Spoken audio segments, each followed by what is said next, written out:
Good day, Aquinoians! Today, we will relearn the things we have discussed in the past, learn new concepts, and unlearn the things we think are right, but the reality is, they are not. Today, we will discover the modal verbs, or most commonly known as the modal auxiliary verbs. I have here the 9 most common modals in the English language, such as can, could, will, would, may, might, must, shall, and should. You might be asking how they function in a sentence, or how they differ from one another. Those questions will be answered later.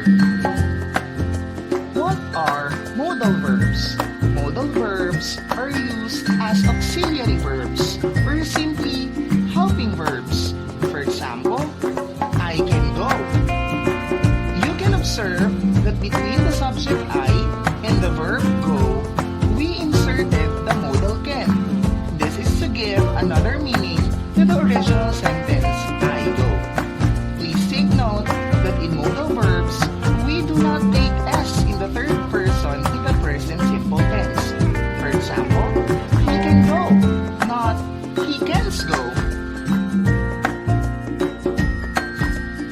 Modal verbs can also be used in different forms of sentences.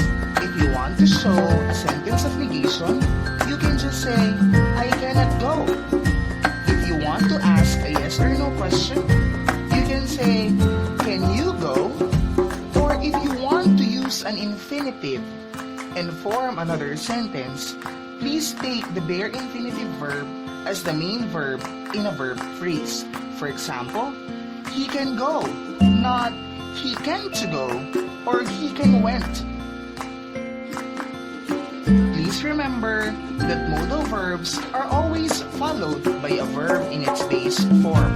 Also, modal verbs express tense meanings according to their purpose. How to write a sentence using modal verbs? I have here the sentence structure. We will start with the subject. Remember that subject is the doer of the action, so you can use pronouns I, you, he, she, it, we, or they. Also, you can use a noun or a naming word as your subject. It will be followed by a modal verb and base form of the verb.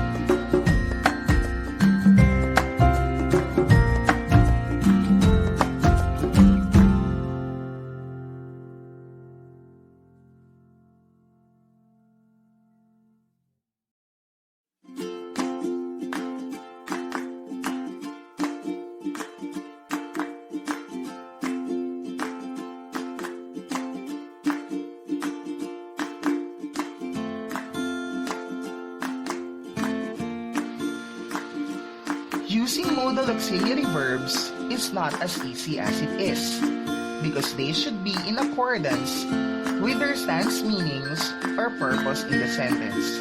For ability, we have can and could. For permission or possibility, we can use may or might.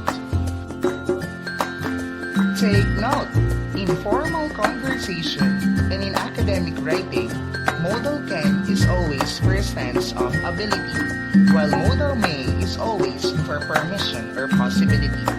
In today's practical conversation, we use modal can to express or to ask permission. It is grammatically correct but academically wrong due to politeness. So we need to avoid using modal can to ask permission. For example, most of us will ask, Sir, can I go to the comfort room? Sir, can I leave the room? Sir, can I go out? Grammatically, those questions are correct. But, since you are asking permission to a person who is more superior than you should use may. For example, Sir, may I leave the room? Sir, may I go to the comfort room? Sir, may I go out? For obligation and necessity, we use must and should. Must for strong obligation. Let's say 100%, while 50% for should. Let's look at these examples. You must attend the class tomorrow, for we will be having our long test. Sentence number 2.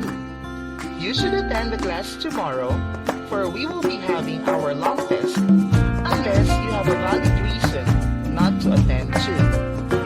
In the first example, you can see that the modal use is must. It means you are obligated to attend the class as if you have no choice but to attend. In the second example, you are still obligated to attend the class. But if you have a valid reason, you may opt not to attend too. And lastly, for volition and prediction, you are free to use these 3 modal verbs: will, would, and shall. Thank you for listening. I hope you learned new things from this discussion.